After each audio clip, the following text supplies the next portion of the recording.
Alrighty guys, welcome back to another AFL23 Proteam video. Today we're going to talk contracts, what do they do, how do you get them, and how to best manage the whole situation. So I know a lot of people haven't necessarily played games before that have got the contract feature in there, like NBA My Team or EAFC and things like that.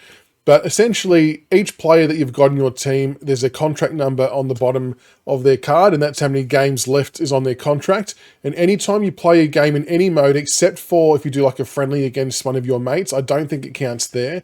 But if you do ladder leader, if you do an online game, a tug of war, whatever it might be that uses your cards, a game does deduct from those players.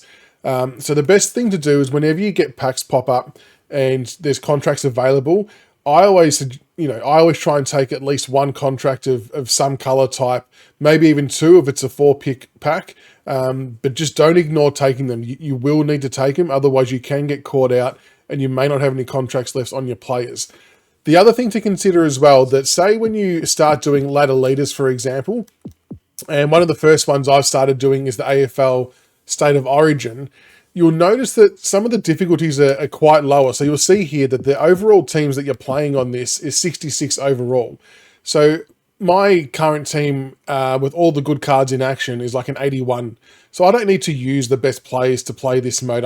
So what you're better off doing is you're actually better off going back and making a secondary lineup. So I've made a new lineup, which is a 77 ranked overall team.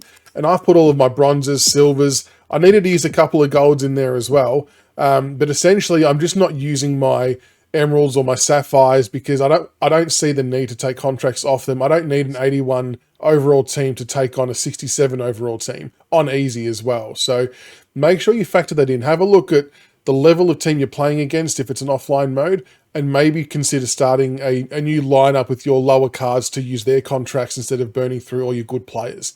So there's a couple little tips and tricks with the contracts.